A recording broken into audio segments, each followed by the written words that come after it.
اللہ تعالیٰ نے ہمارے اجتماعی نظام کو چلانے اور اجتماعی معاملات کو درست رکھنے کے لیے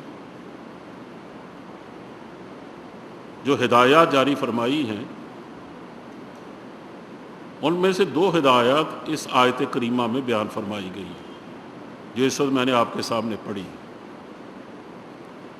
بھائی یہ 2 باتیں جو ہیں اس کی میں تو اس مختصر سے وقت میں وضاحت کرنا چاہتا ہوں، اور یہ دونوں باتیں اجتماعی زندگی کے لیے اس قدر اہم ہیں کہ اگر ان سے صرف نظر کر لیا جائے تو اجتماعی زندگی کو بگاڑ سے کوئی نہیں بچا سکتا۔ ان میں پہلی بات جس کا حکم دیا گیا ہے وہ یہ ہے، اور پھر اس کا اہتمام دیکھو کہ اس میں اللہ نے حکم کا نام لیا ہے، حالانکہ اللہ کا ہر اشارہ ہمارے لیے حکم ہے، اللہ کے رسول کی ہر بات ہمارے لیے حکم کا درجہ رکھتی ہے، اور جو بات بھی قرآن کریم میں اس حوالے سے کہی جائے کہ اس پر عمل ہونا چاہیے یا ویسے کسی اور بھی لہجے میں کہی جائے، وہ ظاہر تمام چیزیں ہماری احکام کا درجہ رکھتی ہیں، لیکن اس میں بطور خاص فرمایا کہ اللہ تمہیں حکم دیتا ہے۔ اس سے اندازہ کرو کہ یہ بات کس قدر اہم ہے۔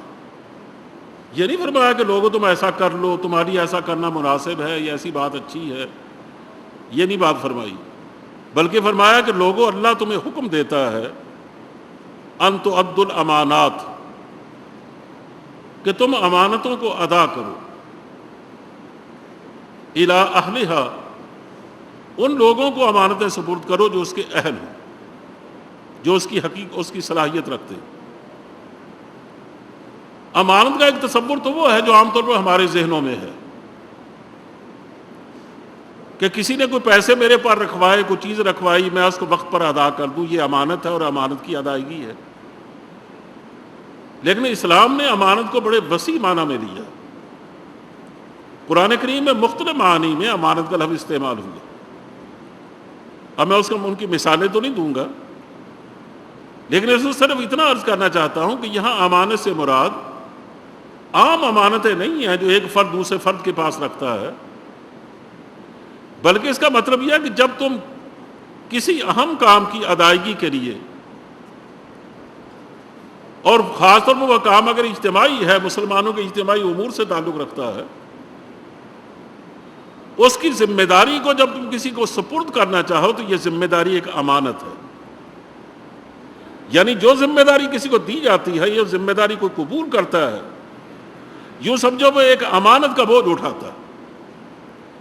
یعنی میں فرض کرو کسی جگہ ٹیچر لگتا ہوں، آپ کسی جگہ استاد مقرر ہوتے ہیں، یوں سمجھیے کہ آپ نے تعلیم کی ایک ذمہ داری قبول کی ہے، یہ ایک امانت ہے۔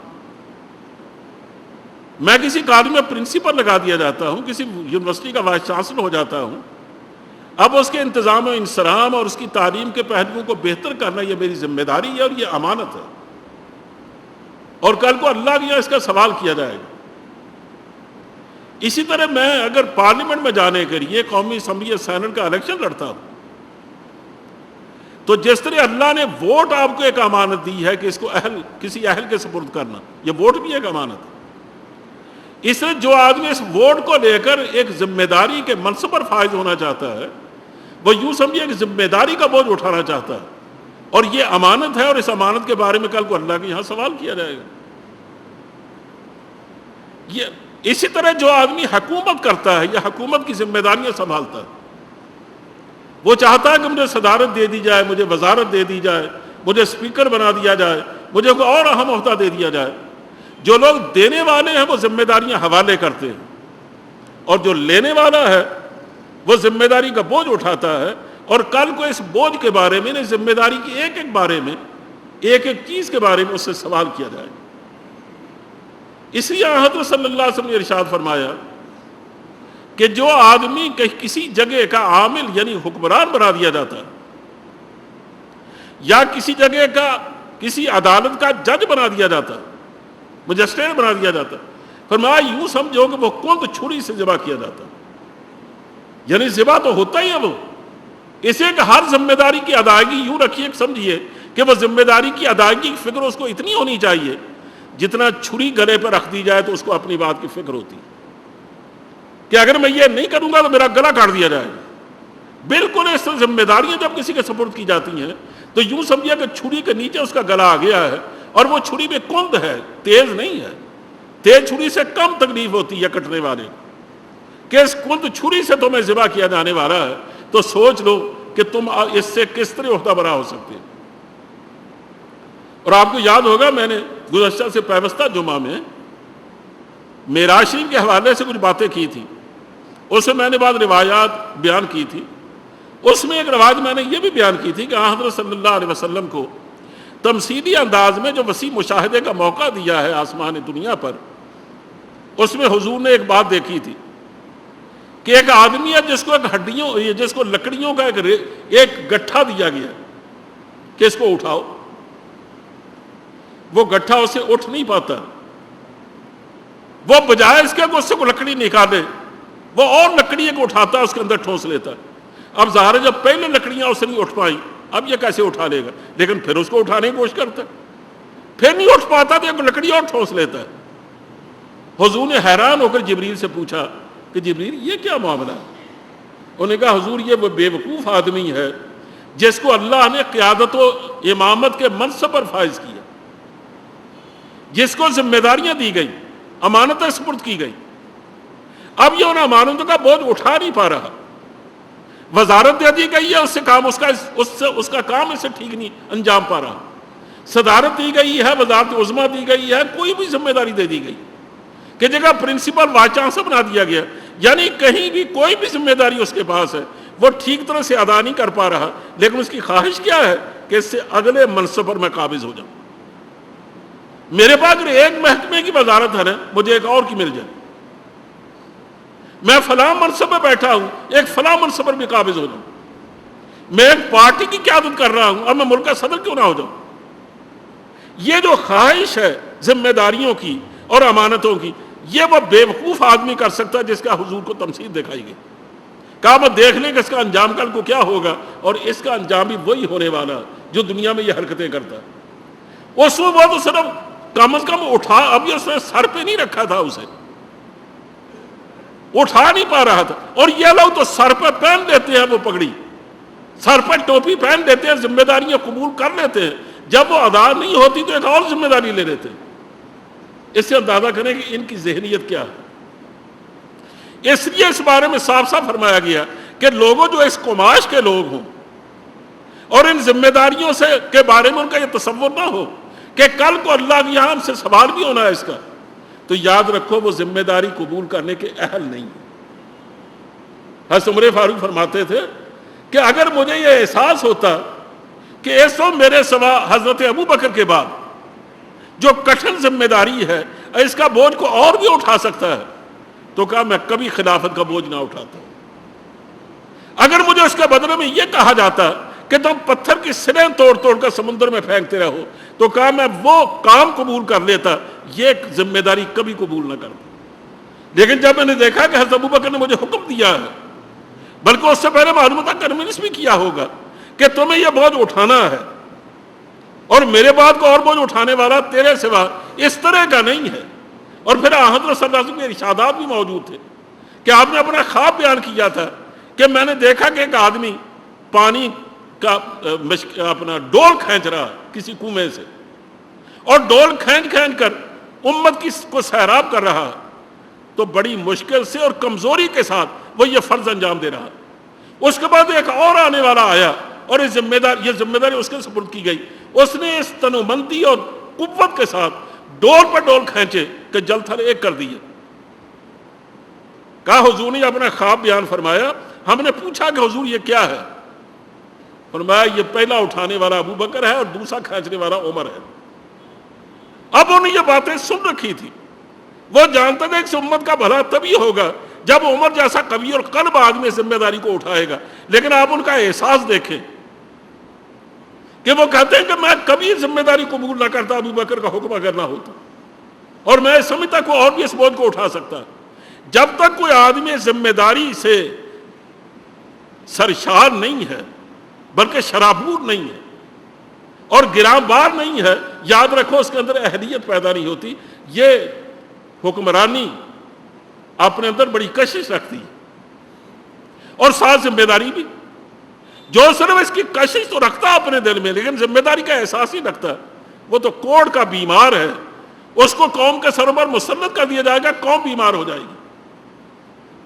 اس لیے حضرت صلی اللہ علیہ وسلم نے فرمایا تھا کہ جو کسی منصب کی خواہش کرے کبھی اس کو منصب نہ دینا۔ اس کا صاف مطلب یہ ہے کہ اگر وہ اس کی ذمہ داری کا احساس کرتا نا کبھی خواہش نہ کرتا، اور جب اس کو مانگ رہا تو معلوم ہوتا اسے غلط فائدہ اٹھانا چاہتا، صرف ناجائز فائدہ اٹھانے یا مالی فوائد اٹھانے کی فکر میں ہے۔ اور جو آدمی ظاہر مالی فوائد کا ذریعہ بنائے گا اسے امت کو کیا ملے گا، اس ذمہ داری کو کیا پھل پھول لگیں گے؟ اس کا مطلب اس کے اندر ہرگز اہلیت نہیں۔ خلفاء راشدین کو دیکھ لیجئے، اس کے بعد 5ویں جو خلیفہ راشد آئے ہیں وہ حضرت عمر بن عبد العزیز ہیں۔ جو بات صدیق اکبر نے فرمائی تھی وہی انہوں نے بھی خلیفہ بننے کے بعد فرمائی۔ حضرت صدیق اکبر نے یہ فرمایا تھا کہ لوگوں جو خلافت کی ذمہ داری تم نے مجھ پر ڈالی ہے، میں نے نہ کبھی اس کی خواہش کی نہ کبھی میں نے اس کے لیے دعا کی، اور میں یہ بھی نہیں سمجھتا میں تم سب سے بہتر ہوں، حالانکہ سب سے بہتر تھے، لیکن اب جب کہ مجھ پر ذمہ داری ڈال دی گئی ہے تو تم میری مدد بھی کرو اور میری یہ دعا بھی کرو۔ حضرت عمر بن عبد العزیز نے بھی اس سے ملتی جلتی بات کہی، انہوں نے کہا میں نے کبھی تنہائی میں بھی اس کی خواہش نہیں کی اور میں نے کبھی اس کے لیے دعا نہیں مانگی تھی، اور جب ان کو شبہ بھی ہوا کہ کہیں سلیمان بن عبد الملک نے میرے لیے وصیت نہ کر دی ہو تو وہ اس کے سیکرٹری سے جا کے ملے کہ خدا کے لیے مجھے بتا دو، مجھے اندیشہ ہے کہ کہیں وہ میری وصیت نہ کر گیا ہو کہ اس کے بعد میں خلیفہ بنوں تو میں دمشق چھوڑ کر بھاگ جاؤں اور اس کا تو چھپ جاؤں کہ تم مجھے تلاش بھی کرو تو کب تلاش نہ کر پاؤ، تاکہ میں ذمہ داری سے بچ جاؤں۔ لیکن دوسرے ہشام بن عبد الملک تھا، وہ جا کے سیکرٹری سے پوچھتا تھا کہ مجھے بتاؤ کہ سلیمان نے میری یہ وصیت کی ہے یا نہیں، اگر نہیں کی تو میں اس کے خلاف بغاوت کے بارے میں سوچوں اور پورے خاندان کو جمع کروں اور ایک مسئلہ ہنگامہ کھڑا کر دوں۔ ایک سوچ اس کی تھی اور ایک سوچ عمر بن عبد العزیز کی تھی۔ اللہ کا شکر ہے کہ عمر کے حوالے ذمہ داری کی گئی تو انہیں 2 سالوں میں 2 صدیوں سے زیادہ کام کیا اور اس امت کو 2 صدیوں کی زندگی دے گئے۔ ان کے بعد جانے کے بعد ہشام بن عبد الملک آئے تو 32 سال تک بھی یہ حکومت نہ چل سکی، بلکہ اس سے بھی کم، عباسی دور آ گیا اور ملک میں تباہی مچ گئی۔ ہوتا یہی ہے کہ اگر کوئی نااہل آدمی آ جاتا ہے تو ظاہر ہے وہ اس کو تو کیا نقصان پہنچے گا، جو پہنچے گا وہ تو اللہ کے یہاں جا کر بھگتے گا، لیکن ملک کا، قوم کا، اس سے متعلق لوگوں کا ذوق کباڑا ہو جاتا۔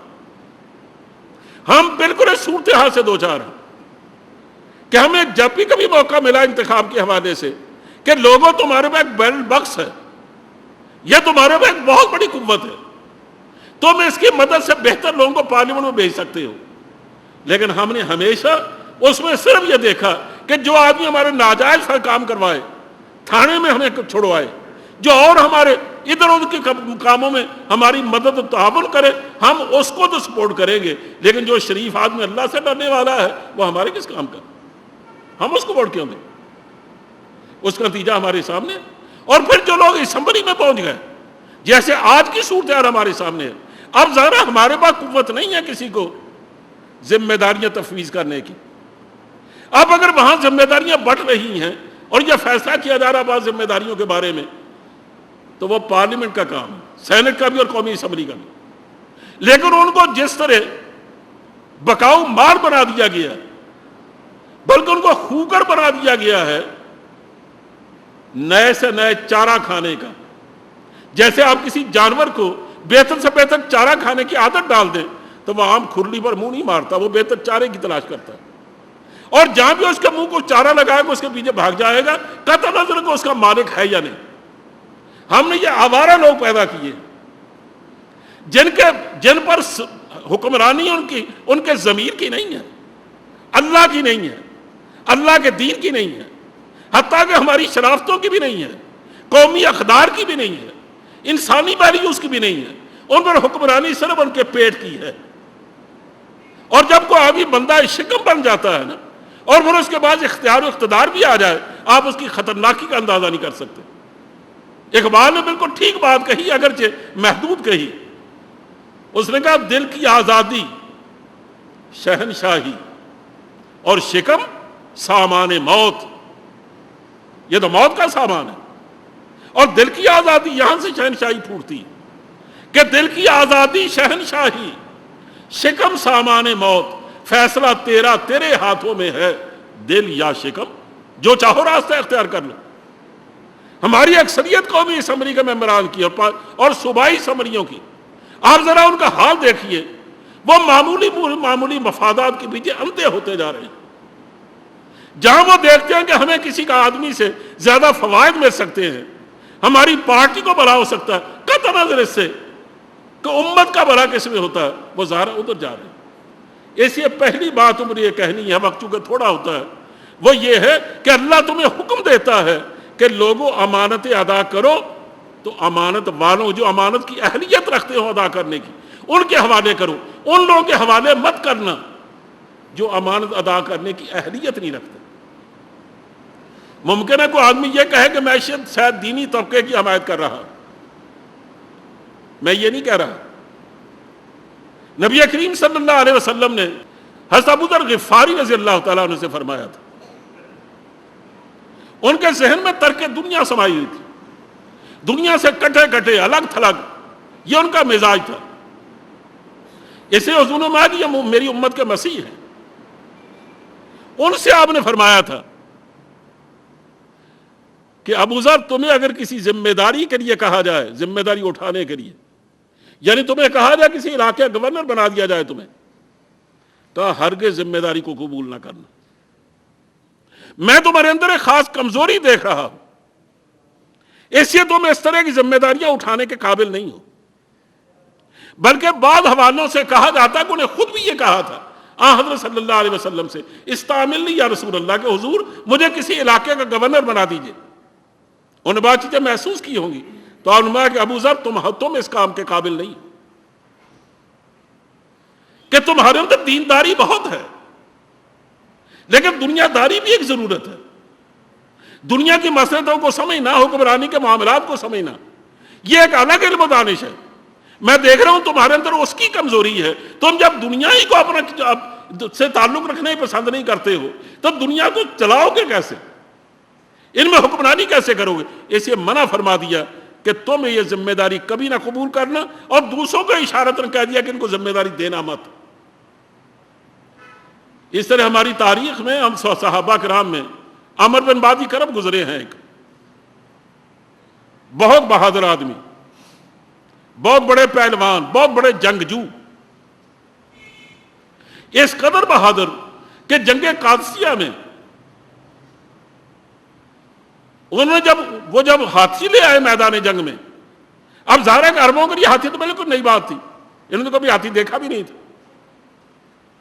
یہ اونٹوں پر جھول لاد کے ان کے مقابلے میں لائے، لیکن تب بھی ظاہر ہے ان کا راستہ رکنے والا کہاں تھا، بلکہ الٹا بعض اونٹ ان کے بدک بھاگ گئے. حضرت عمر بن بادی کرب نے اپنے ساتھیوں سے کہا کہ اب تو جان پر کھیلنے کا وقت ہے، تم میرے ساتھ رہو، میں ہاتھی پر حملہ کروں گا جو اگلا ہاتھی ہے ان کا. ہاتھی کی عادت ہوتی ہے کہ جو اگلا ہاتھی ہوتا ہے باقی ہاتھی اس کے پیچھے چلتے ہیں. کہا اگر آگے بڑھ کر میں نے اس کی سونگ کاٹ ڈالی تو مجھے امید ہے کہ وہ پچھلے پاؤں بھاگ نکلے گا. چنانچہ آگے بڑھ کر آپ نے اچھالا اپنے گھوڑے کو، اس نے اگلے پاؤں جا کر ہاتھی کے پیشانی پر مارے اور آپ نے اس کی سونگ کاٹ ڈالی. لیکن دوسرے ہاتھی نے آگے بڑھ کر آپ کو لپیٹا اپنی سونڈ میں اور اچھال کے مارا گھوڑے سمیت. لیکن آپ محفوظ رہے، گھوڑا تو ان کا مر گیا لیکن خود وہ پیدل ہو گئے، اور اس طرح وہ اس میں کامیاب ضرور ہو گئے کہ جب اگلا ہاتھی زخمی ہو کر پلٹا تو باقی سب اس کے پیچھے. لیکن چونکہ پیدل ہو گئے تو ان کو گھوڑا چاہیے تھا. ان کے قریب ایک ایرانی کا گھوڑا، بڑا نفیس گھوڑا، اور وہ تیز دوڑاتا ہوا ان کے قریب سے گزرا، انہوں نے پیچھے سے دم سے پکڑ لیا اسے. اب اندازہ کریں انسان کے بس میں ہے کہ بھاگتے ہوئے گھوڑے کو دم سے پکڑے اور وہ جام ہو کے رہ جائے. انہیں دم سے پڑھ کے کھینچا، وہ ایک قدم آگے نہیں بڑھ سکا. وہ حیران ہو کر سے پیچھے پلٹ کے دیکھا، انہیں کہا کہ آدمی نے دم پکڑی ہوئی ہے اور میرا گھوڑا ہل نہیں سکتا.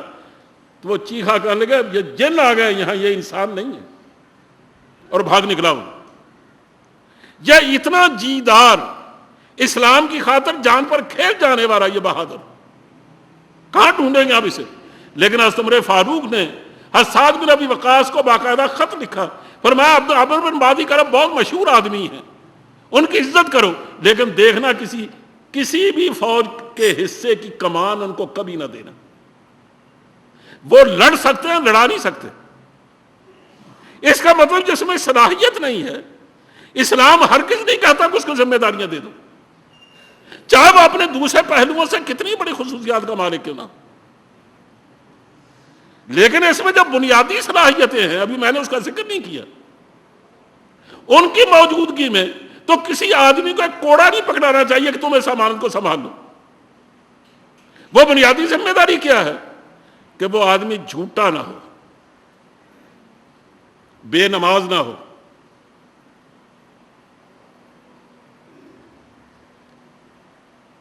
وہ بڑے بڑے گناہوں کا ارتکاب نہ کرتا ہو، اور برائیوں میں اور بری عادتوں میں وہ بدنام نہ ہو.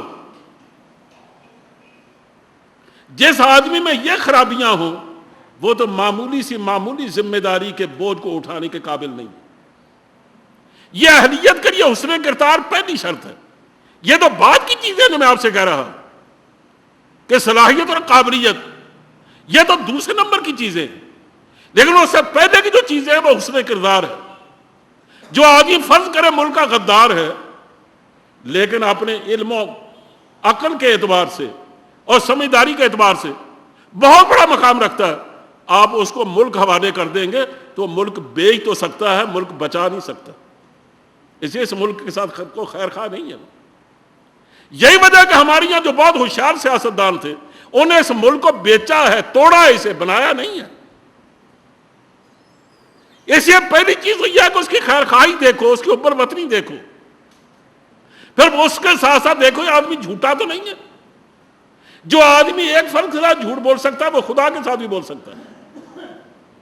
نبی کریم حضرت عمر فاروق نے یہاں تک فرمایا کہ لوگوں، جو آدمی نماز نہیں پڑھتا اس کے جہاد پر بھی کبھی اعتماد نہ کرو، وہ مجاہد بھی نہیں ہے. جو بے نماز آدمی ہے، جو اللہ کے سامنے نہیں جھکتا، وہ اللہ کے دین کے لیے جان کیسے دے سکتا ہے؟ اور یہاں تک وہ پہلے بھی ایک دفعہ میں یہ حدیث بیان کر چکا ہوں کہ حضور سے پوچھا گیا تھا کہ حضور وہ آخری کمزوری کیا ہے کہ جو مومن میں کبھی نہیں ہوتی. اس بہت ساری مثالیں دے کر، اس میں وقت نہیں ہے کہ میں اس کا ذکر کروں. فرمایا تھا مومن کبھی جھوٹا نہیں ہوتا. جو جھوٹ بولتا ہے سمجھو مومن نہیں ہے، یعنی اس کا مومن والا حال نہیں ہے. مومن کبھی اس طرح کا نہیں ہوتا.